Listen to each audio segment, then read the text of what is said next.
طبعا اخونا الطيب ابو مصطفى ما قصر، ربي يحفظه ان شاء الله، كلامه كان طيب وهو مهد لي الموضوع. يجب الالتزام لمن اول شيء بالصلاه، ودينكم ترى دين محمد وال محمد، ترى ماكو احسن منه. ما يهمكم بالناس هاي تعبان يقول لك على التربه، وهذا يقول لك تعبد علي وغيرها.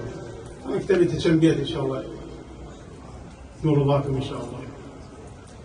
شنو ضارك من نلطم على حسين؟ شنو ضارك من نلطم على حسين؟ ايدي بكيفي انا والصدر صدري. وليش نضوج بالنحزل والسجاد وتتكهرب اذا شفت الدمع يجري؟ يا عم دموعي هاي ايش ما زدت ببكاي، ما تستعلى يدك تصرخ بكتري. واروح الكربله مشين على الاقدام وملايين اللي وياي، ايش ضارك امري؟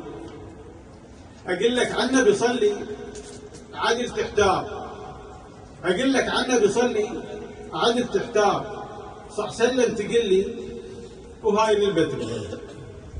نبينا يقول لا تصلي الصلاه البتراء، صلاه الرافضه ما يريدها البتر، ما مشلب باللي يريده لو تعلم عوام، مشلب باللي يريده لو تعلم عوام. يقول لك هذا انا وقانع بالفكر.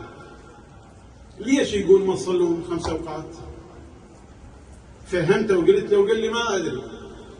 اذا ما تدري ليش تعارض القران؟ قال فلان قال لي حد قال سعد، قال انتم علي مسوينا رب الكون. قلت له منين لك؟ جيب السند اشري. قال الشيخ قال له سامع انا هواي واسانيد الكتب موجوده بحجر، ولك نعبد الباري وشيخكم كذاب. لا يغشك يا خايب، مو نفس صبري. رجع يسال على التربه وقال ايش تريد؟ قال التربه بدعه ترابها وصفها. نهايه هالكلام يريد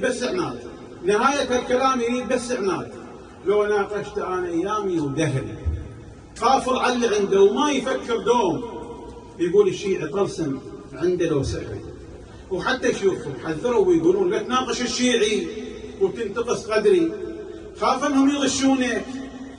انهم يغشونك وخاف تروح قليل العلم مالك. استمع امري. وكل من بغض شيعة حيدر الكرار يراجع نسب روحه يمكن يعري. لا يخليها سكته يشوف ابوه منين، لا يهنبل امام العامه يهدري. لا يخليها سكته يشوف ابوه منين، لا يهنبل امام العامه يهدري. اريد هاي هوسه، اريد منكم كلكم صوت عالي. اللي يبغض شيعة حيدر ينشد ام الوالد. وين يبغض شيعة حيدر؟ ينشد ام الوالد. وين يبغض شيعة حيدر؟